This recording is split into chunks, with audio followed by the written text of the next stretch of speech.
Welcome back everyone in today's lecture. तो पिछले class में हमने देखा कि हम वेरिएबल का नाम कैसे रखते हैं।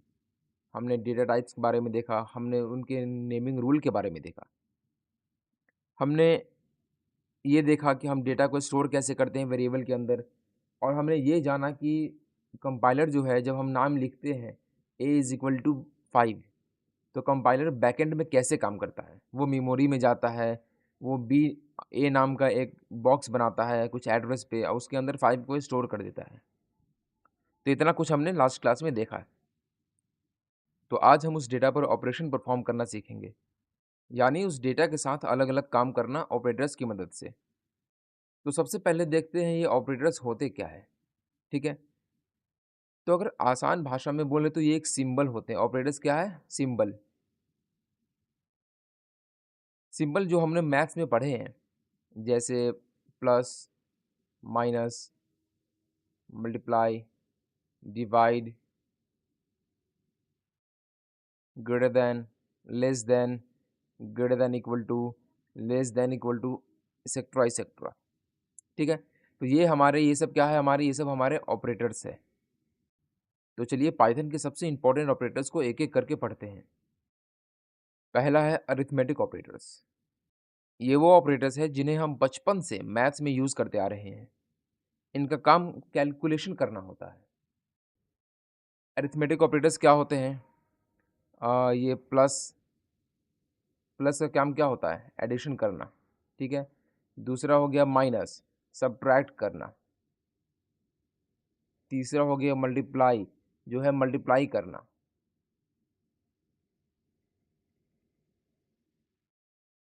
चौथा हो गया डिवीजन, जो है डिवाइड करना। और ये हो गया हमारा पांचवा, जिसे बोलते हैं एक्सपोनेंशियल। एक्सपोनेंशियल जैसे हम पावर निकालते हैं किसी वैल्यू का, राइट? जैसे 2 पावर 3, तो ये हो गया 8, तो उसके लिए हम इसको यूज करते हैं। उसके बाद एक हो गया मॉड्यूलस।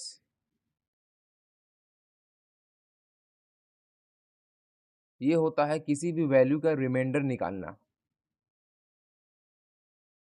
अगर किसी दो वैल्यू को हम डिवाइड करते हैं तो उसका रिमाइंडर जो आता है, वो निकालने के लिए हम इस मॉड्यूलस का इस्तेमाल करते हैं।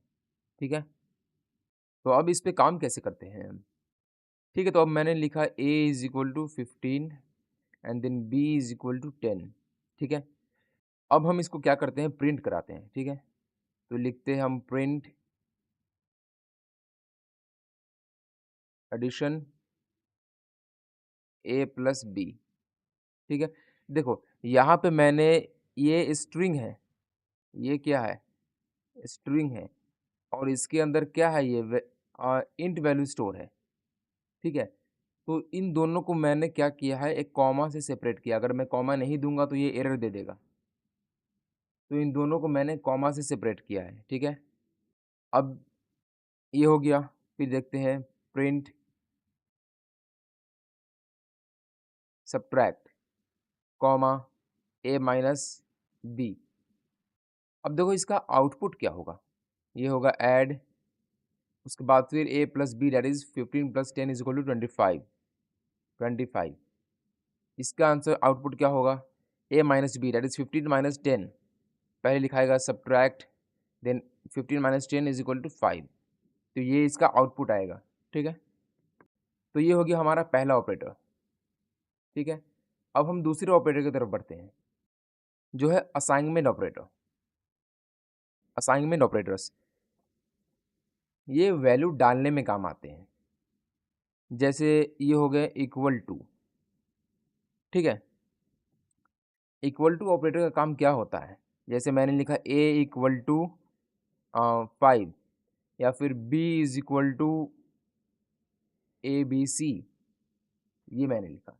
तो इस इक्वल टू का काम क्या है? ये हम तो शुरू पहले क्लास से ही पढ़ते आ रहे हैं, तो फिर भी मैं बता देता हूँ कि इस इक्वल टू का काम ये है कि इस वाले वैल्यू को, राइट साइड वाले वैल्यू को उठा के लेफ्ट में डालना, लेफ्ट वाले वेरिएबल में डालना। तो जब ये वाला प्रोग्राम चलेगा, ये वाला कोड लाइन चलेगा, तो 5 को कंपाइलर उठा के ए में डाल देगा। ए में क्यों डालेगा, कुछ और क्यों नहीं करेगा, क्योंकि इक्वल टू का वही मतलब होता है कि राइट वाले वैल्यू को उठा के लेफ्ट वाले वेरिएबल में डाल दो। और यहाँ पे जब कंपाइलर यहाँ पे आएगा तो वो ये ए बी सी स्ट्रिंग को उठा के इस बी वाले वेरिएबल में डाल देगा। तो बस इतना काम होता है इस इक्वल टू ऑपरेटर का, असाइनमेंट ऑपरेटर का। ठीक है, अब इसके साथ एक और अच्छी चीज़ कर सकते हैं हम लोग। जैसे मेरे पास एक ए है जिसमें 100 स्टोर है। ठीक है, अब मैं चाहता हूँ कि इसमें मैं 10 ऐड करूँ, मैं इसमें 10 ऐड करूँ, और एक बी नाम का वेरिएबल है जिसमें 50 स्टोर है और उसमें चाहता हूँ मैं कि 10 माइनस करूँ, सब्ट्रैक्ट करूँ। ठीक है, तो अब मैं इसको कैसे लिख सकते हैं हम लोग? अगर सिंपल वे में देखा जाए तो इसको हम लोग ऐसे लिख सकते हैं, A is equal to 100 plus 10, या फिर ऐसे लिख सकते हैं A is equal to A plus 10। और यही सही तरीका, ये सही तरीका नहीं है। ठीक है, A is equal to A plus 10। और फिर हम लोग बी में लिख सकते हैं B is equal to B minus 10। ठीक है, तो हमें क्या लिखना पड़ा? हमें लिखना पड़ा A is equal to A plus 10, B is equal to B minus 10। हमें 10 ऐड करने के लिए इसमें ये वाला इतना लिखना पड़ा, और इसमें 10 माइनस करने के लिए ये इतना लिखना पड़ा। तो अब एक शॉर्टकट भी है यहाँ पे। ठीक है, एक क्या है शॉर्टकट। अब शॉर्टकट कैसे काम करता है?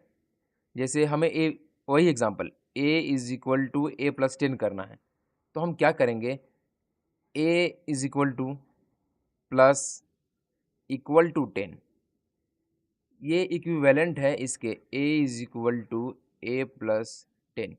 ये दोनों सेम है, ये दोनों बराबर है, बस ये शॉर्टकट तरीका है इसको लिखने का। ठीक है, तो इसका आउटपुट क्या देगा हमें? इसका आउटपुट क्या देगा? ए प्लस इक्वल टू 10, इसका आउटपुट देगा हमें 110। ठीक है, और बी माइनस इक्वल टू 10, इसका आउटपुट देगा हमें 40। तो ये शॉर्टकट तरीका है, इक्वल टू जो ये असाइनमेंट ऑपरेटर है, ये इसको शॉर्टकट बना देता है। अब इसमें तो ठीक है कि मतलब आप सोचेंगे कि क्या ही है, A is equal to A plus 10 ही लिख दिया तो मान लेते हैं कि आप बहुत बड़े प्रोजेक्ट में काम कर रहे हैं, और उसमें एक वेरिएबल है माई स्टूडेंट नेम स्कोर। ठीक है, इसमें मैं चाहता हूँ कि आप जैसे यही चीज़ आपको 10 बार लिखना पड़ जाए, किसी प्रोग्राम में यही चीज़ आपको 10 बार लिखना पड़ जाए, तो आप क्या बार-बार my student name is equal to my student name plus 10 ऐसे लिखोगे? ये तो सर दर्द वाला काम हो जाएगा ना, ये तो सर दर्द वाला काम हो जाएगा ना। तो ये इसी को शॉर्टकट बनाने के लिए, इसी को आसान बनाने के लिए यहाँ पे हम लोग यूज़ करते हैं plus equal to, minus equal to, multiply equal to, divide equal to. ठीक है, तो इसका एग्जांपल देखते हैं हम लोग एक बार फिर से, ए प्लस इक्वल टू 10, तो इसका आउटपुट दे देगा हमें 110। इसका देखते हैं ए माइनस इक्वल टू 10, तो ये दे देगा हमें 90। ठीक है, इसका देखते हैं हम लोग, ए मल्टीप्लाई इक्वल टू 10, तो ये दे देगा हमें 1000। ठीक है, तो ये है असाइनमेंट ऑपरेटर। अब हम थर्ड ऑपरेटर देखते हैं जिसका नाम है कंपैरिजन ऑपरेटर्स। ये क्या होते हैं? तुलना करने में काम आते हैं, जैसे कंपेयर करने में, लेफ्ट वाली चीज़ को राइट वाली चीज़ से कंपेयर करने में। और इसका अक्सर अक्सर नहीं, हमेशा जो ये आंसर होता है वो बूलियन में होता है। ठीक है, या तो ये ट्रू देगा या तो ये फॉल्स देगा, बस यही दो आंसर ये देगा, आउटपुट देगा हमें। और इसका ज़्यादातर स्पेशली यूज़ किस में होता है? इफ़ एल्स में। इसको हम लोग आगे देखेंगे। इफ़ एल्स में इसका बहुत ज़्यादा यूज़ होता है। और इसको हम लोग कैसे लिखते हैं कंपैरिजन ऑपरेटर्स को? Equal equal, double equal to का साइन हम लोग देते हैं। वन इक्वल हो जाता है, क्या करता है? वैल्यू असाइनमेंट, ये असाइनमेंट ऑपरेटर्स है, और ये है कंपैरिजन कंपैरिजन ऑपरेटर। ठीक है, तो इसको हम लोग ऐसे लिख सकते हैं, जैसे ए is equal to 5, B is equal to 6 and C is equal to 5, तो ये हमने लिखा। अब देखते हैं a इक्वल b, तो ये क्या देगा? a इक्वल b, तो ये इसका आउटपुट क्या होगा? कमेंट में बताओ। और हम लिखते हैं b इक्वल a, इसका आउटपुट क्या होगा? a equal b, sorry c, and c equal b, और a equal a, b equal b, and c equal c। इसका आउटपुट कमेंट में करके बताओ, आप लोगों को आता है या नहीं? मतलब of course you guys are smart, तो आप लोग इतना समझ ही चुके होंगे कि मतलब इसका आंसर हर एक वर्ड का, हर एक लाइन का आउटपुट क्या होगा। ठीक है, तो देखते हैं इसमें। और ये हमेशा ये बात ध्यान में रहे कि ये ट्रू फॉल्स में आंसर देगा, ट्रू फॉल्स में ही आंसर देगा। तो इसका आउटपुट हो जाएगा a equal b। a is equal to क्या है? a हमारे पास 5 है एंड b क्या है? 6 है। तो ये कंपेयर कर रहा है क्या लेफ्ट वाला वैल्यू राइट वाले वैल्यू के बराबर है? तो ये नहीं है, बराबर तो नहीं है। 6 इज नॉट इक्वल टू 5, तो ये क्या दे देगा? ये फॉल्स रिटर्न कर देगा। अब इसमें देखते हैं क्या b इक्वल a, तो सेम चीज़ b जो है ये 6 है, वो a के बराबर नहीं है, तो ये भी फॉल्स दे देगा। अब यहाँ पे a इक्वल c, तो क्या ये ट्रू है या फॉल्स है? तो a भी हमारा क्या है? a हमारा 5 है और c भी हमारा 5 है, तो ये ट्रू दे देगा। c इक्वल b, तो c क्या है? हमारा 5 है, सॉरी हाँ c 5 है और b 6 है, तो ये फॉल्स दे देगा। ये a इक्वल a, तो 5 इक्वल 5, ये एस, इसका मतलब ये हुआ, तो ऑफ कोर्स ये ट्रू है। तो उसी तरह से यहाँ पे भी ये भी ट्रू है और ये भी ट्रू है।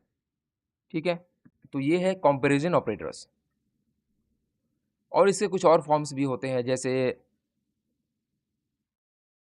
नॉट इक्वल टू, इसको क्या बोलते हैं हम लोग? Not equal to. इसको बोलते हैं हम लोग फिर ग्रेटर देन, लिख देता हूं मैं, not equal to, greater than. उसके बाद फिर ये है स्मॉलर देन।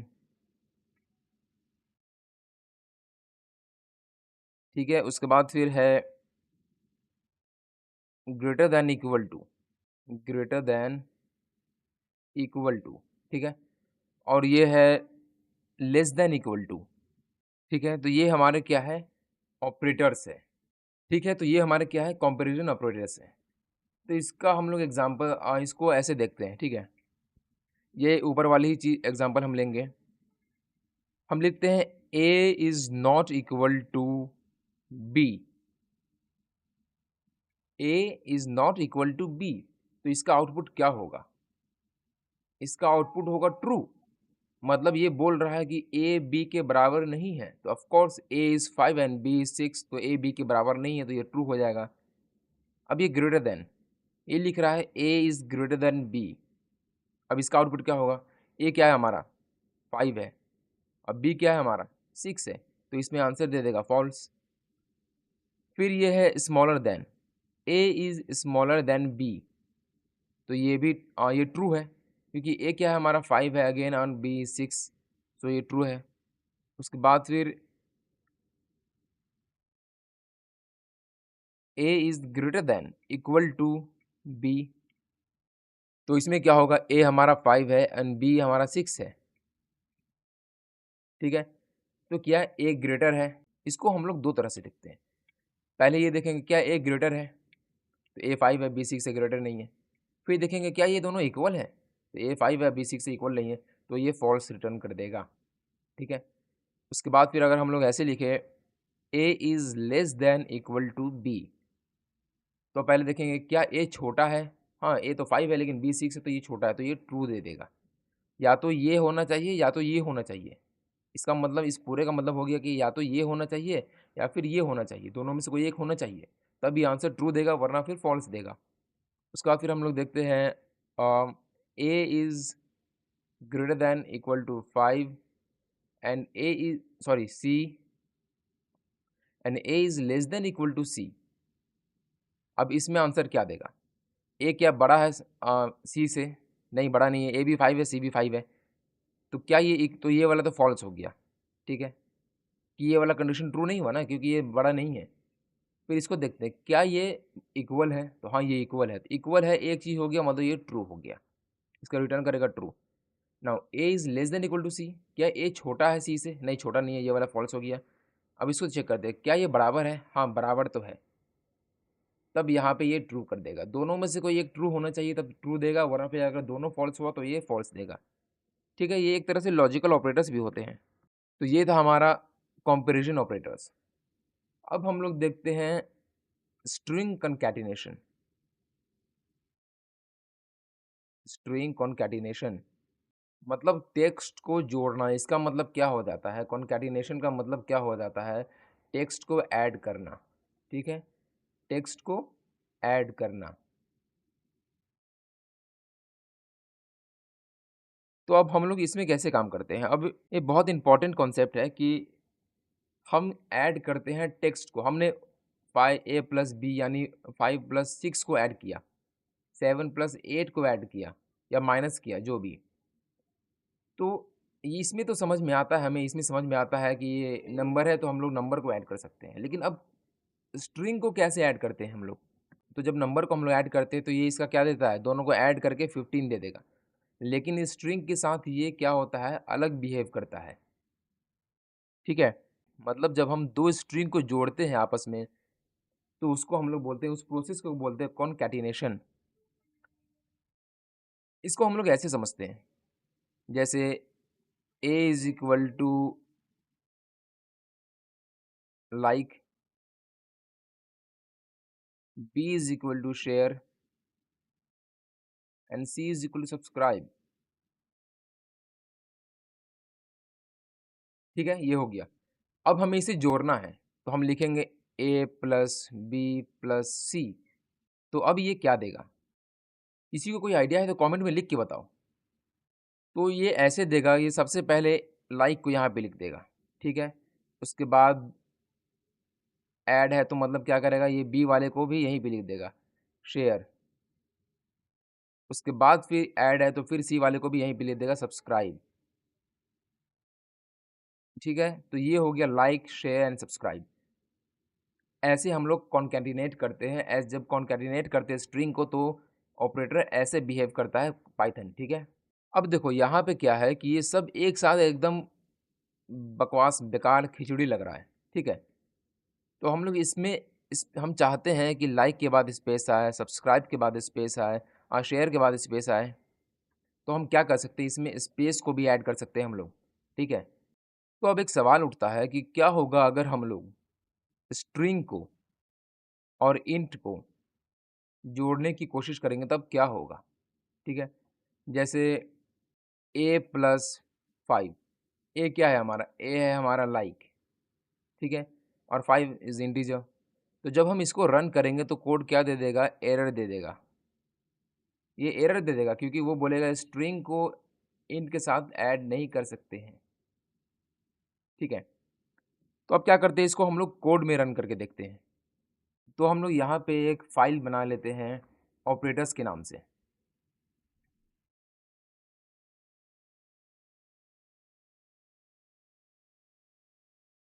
ठीक है, ये ऑपरेटर्स के नाम से फाइल बन गया। अब हमें सबसे पहले क्या करना था? ऐड करना था। देखो ऑपरेटर्स क्या क्या है, plus, minus, multiply, divide and module. ठीक है, ये हमारे ऑपरेटर्स हैं। तो अब क्या करते हैं, सबसे पहले इन सबको एक एक करके परफॉर्म करते हैं। Print, add, then comma. अच्छा, हमने पहले यहाँ पे वेरिएबल तो लिया ही नहीं। A is equal to 4। ठीक है, and then B is equal to 3। ये हमने दो वेरिएबल्स ले लिए। अब हम चाहते हैं इसको ऐड करना, तो हम लिखेंगे ए प्लस बी। देन अब मैं क्या करता हूँ, इसी को कॉपी पेस्ट करता हूँ। अब यहाँ पे मैं इसको माइनस कर देता हूँ, इसको मल्टीप्लाई कर देता हूँ इनटू, इसको मैं डिवाइड कर देता हूँ, और इसको मैं ये मॉड्यूलस में डाल देता हूँ, दे देता हूँ। अब इसको हम लोग प्रिंट करते हैं, रन करते हैं। ये देखो, एडिशन 7 आ गया, और सब्ट्रैक्शन 1 व्हाट, ओ सॉरी, मैंने इसको भी चेंज नहीं किया, subtraction, multiplication and then division and then modulus. अब इसको रन करते हैं तो ये देखो एडिशन हमारा आ गया 7, subtraction 1, multiplication 12 and division 1.33333 and modulus 1। ठीक है, मतलब इसको क्या है, ये फ्लोट वैल्यू में देता है। इसको हम लोग अगर डबल लगा दें यहाँ पे, उसके बाद फिर रन करें तो ये क्या है, ये इंटीजर वैल्यू में देगा आंसर। तो डिवीजन हमारा 1। तो ये हमने ऑपरेटर्स को इस्तेमाल करना सीखा, plus operator, minus operator, multiply operator, division operator and modulus operator. ठीक है, अब हम देखते हैं जो असाइनमेंट ऑपरेटर्स था, इक्वल टू। इक्वल टू का क्या काम है, जैसे a इज इक्वल टू 5, हमने a इज इक्वल टू 5 लिखा। अब इसका बैकएंड में कैसे काम हो रहा है, मेमोरी में कंपाइलर जा रहा है, उसके बाद फिर वो क्या कर रहा है, उसमें बॉक्स बना रहा है a नाम का, और उसके अंदर 5 की वैल्यू को 5 को पुट कर दे रहा है। ये तो हम जान रहे हैं बैकएंड में ऐसे काम हो रहा है। अब मान लेते हैं हमको इसमें ऐड करना है 8, तो अब हम इसको ऐड कैसे करेंगे, हमारे पास दो तरीका है, a is equal to A plus 8, उसके बाद फिर हम a को प्रिंट करा देते हैं। अब हम रन करते हैं इसको तो ये आ गया 13। ठीक है, एक और तरीका है हमारे पास इसको शॉर्टकट में लिखने का, a प्लस इक्वल टू 7। ठीक है, अब इसको रन करते हैं तो देखो a दे रहा है हमारा 20। अब 20 क्यों दे रहा है, देखो पहले यहाँ पे हमारा क्या होगा था, a में ऑलरेडी हम लोग ने 5 था, a में ऑलरेडी हम लोगों ने उसमें 8 प्लस कर दिया, तो क्या हो गया 13 एंड 13, फिर हमने उसमें 7 प्लस किया, तो 13 प्लस 7 20। इसको हम लोग कमेंट कर देते हैं और अब इसको रन करते हैं। ये देखो 5 प्लस 7 इज इक्वल टू 12, ये हमें दे दिया। और एक बात, जब हम कमेंट लिखते हैं, ये हैश का सिंबल लगाते हैं, तो इसका मतलब होता है कमेंट। कमेंट मतलब होता है कंपाइलर क्या करता है, इसको इग्नोर करता है, कंपाइलर इसको इग्नोर करता है। मतलब जब कंपाइलर देखता है कि ये हैश टैग लगा हुआ है, तो इस लाइन में जो भी वैल्यूज़ है, जो भी है कि पूरे लाइन में आखिर तक सबको कंपाइलर को पता है कि इसको इग्नोर करना है, इसको रन नहीं करना है। It is not a command. और कमेंट हम लोग क्यों लिखते हैं, तो कमेंट हम लोग इसलिए लिखते हैं ताकि हम आगे चल के जब हम अपने कोड को खुद से देखें तो समझ जाएं कि अच्छा यहाँ पे ये काम हो रहा है, वहाँ पे वो काम हो रहा है। देखो इसको पूरा पढ़ने के लिए,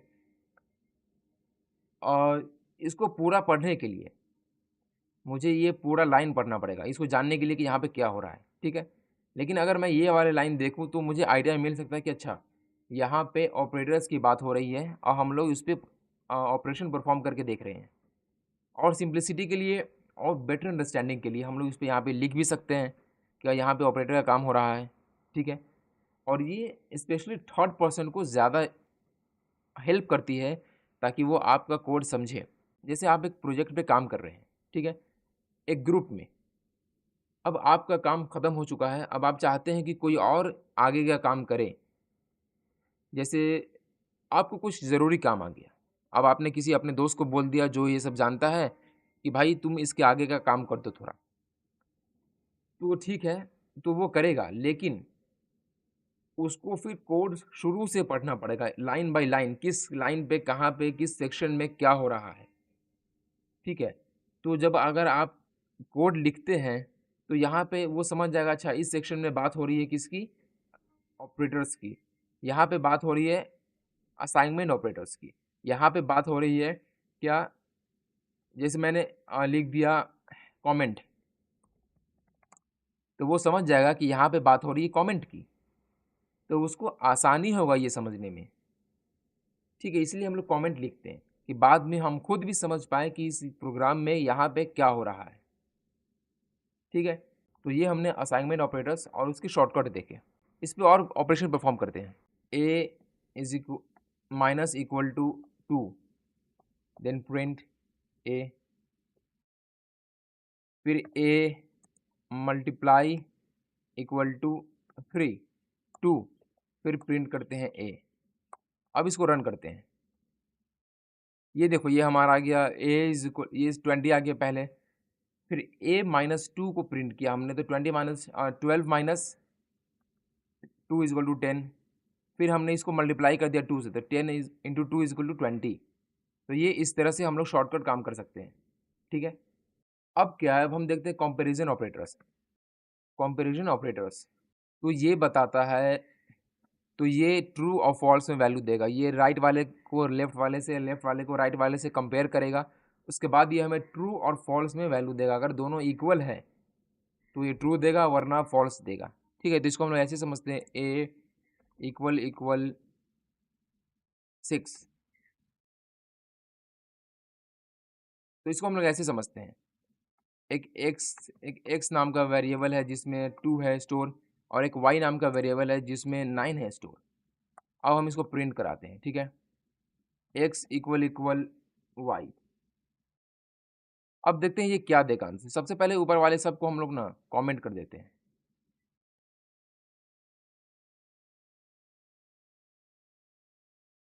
ये दिया फॉल्स, क्योंकि हमें पता है ना एक्स 2 है और वाई 9 है, और ये दोनों इक्वल नहीं है, 2 इज नॉट इक्वल टू 9। तो ये क्या दिया, फॉल्स दिया। अब हम इस पे करते हैं print X not equal to Y. ठीक है, उसके बाद फिर हम प्रिंट करते हैं print X is greater than Y. तो ये हमने इतना लिख दिया। अब सबको हम रन करते हैं और देखते हैं क्या क्या आउटपुट मिलता है हमें। देखो सबसे पहले इसका हमें दिया फॉल्स, क्योंकि 2 is not equal to 9 of course. और ये क्या है, नॉट इक्वल टू। यहाँ पे हम बोल रहे हैं x is not equal to y, मतलब 2 इज नॉट इक्वल टू 9, तो ये ट्रू है, तो यहाँ पे हमको ट्रू मिल गया। यहाँ पे है x is greater than 9 y, तो क्या 2 ग्रेटर देन 9 है, तो ये फॉल्स हो गया ना, तो यहाँ पे हमको फॉल्स मिल गया। फिर यहाँ पे क्या एक्स जो है वो less than equal to y है, तो बोलेगा हाँ भाई ये तो ट्रू है क्योंकि ये छोटा है, तो ये ट्रू मिल गया हमें। यहाँ पे क्या x greater than equal to y है, तो ये फॉल्स हो गया। एक और हम लेते हैं जेड इक्वल टू 2। अब यहाँ पे वाई की जगह पे हम जेड लिखते हैं। अब प्रिंट कराते हैं। देखो यहाँ पे दे दिया ट्रू, पहले फॉल्स था अब ट्रू दे दिया। क्यों, क्योंकि पहले ये इस वाले ऑपरेटर का काम करेगा, पहले चेक करेगा क्या ये ग्रेटर है, तो ग्रेटर तो नहीं है, तो ये फॉल्स हो जाएगा। फिर इसको चेक करेगा क्या ये इक्वल है, तो देखिएगा हाँ 2 और 2 तो इक्वल है, तो ये क्या करेगा, ये दोनों में से कोई एक अगर ट्रू हुआ तो ये रिटर्न करेगा ट्रू, वरना रिटर्न करेगा फॉल्स। तो देखो एक तो ट्रू हो गया ना, ये अगर बड़ा नहीं है एक्स जेड से तो बराबर तो है, तो ये रिटर्न कर दिया ट्रू। ठीक है, तो अब हम देखते हैं स्ट्रिंग कॉन्कैटिनेशन। इसमें हम लोग क्या लिखते हैं, जैसे ए इज इक्वल टू लाइक, ठीक है, then B is equal to share, and then c is equal to subscribe. तो ये हमने बना दिया 3 स्ट्रिंग और उसके वेरिएबल्स। ठीक है, अब हम चाहते हैं इन सबको कॉन्कैटिनेट करना, ऐड करना है, जोड़ना। तो हम लिखेंगे प्रिंट ए प्लस बी प्लस सी। अब इसको रन करते हैं। इसको ऊपर वाले को पहले हम ये कर देते हैं कमेंट। अब इसको रन करते हैं। ये देखो हमें क्या मिला, लाइक शेयर एंड सब्सक्राइब, लेकिन इन सब के बीच में स्पेस नहीं है, तो इसकी रीडेबिलिटी एकदम ज़ीरो है। तो हम इसके बीच में स्पेस भी ऐड कर सकते हैं। ऐसे देखो, जैसे हमने लिखा ए प्लस, उसके बाद फिर हमने लिखा डबल कोट, और उसके बीच में हमने स्पेस दे दिया, फिर यहाँ पे लिखा प्लस, उसके बाद फिर यहाँ पे वही काम करेंगे प्लस।